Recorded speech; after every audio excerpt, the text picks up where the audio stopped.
Heller võitis poolehoiu ja armastuse oma pelga olemusega, lihtsalt sellega, mis ta seesmiselt oli. Ta polnud sealjuures tundeliselt eriti soe inimene, pigemini külm, nagu ta ise ütles. Ta ei teinud midagi, et poolehoidu võita, oli isegi kokkuhoidlik endaga ja oma varaga. Ei olnud temas žesti ega poosi.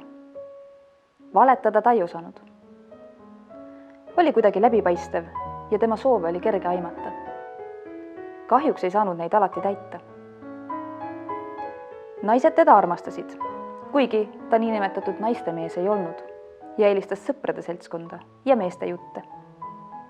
Võib-olla sellepärast oli ta mehelik mees. Loomulik, teeskluseta. Ta vaikis, kui nägi vigu, kuid andis ühe lausega märku, et oli siiski märganud. Oma terava silmaga vigu märgates võis ka lausa teravalt torgata, kuid seda juhtus väga harva. Helleril oli kiire ja kerge kõnnak. Tundmatul metsamaastikul orienteerus hästi, võõras linnas üldse mitte. Kuulates teda töö juures klaveri taga, tundus, nagu ta jaotaks materjali osadeks, et nad siis tervikuks muuta. Heller kandis avaraid ülikondi ja mantleid ning konventsionaalseid veste. Ka suvel kandis ta pikkade varrukatega särke. Riided pidid olema mugavad, millega hea liikuda.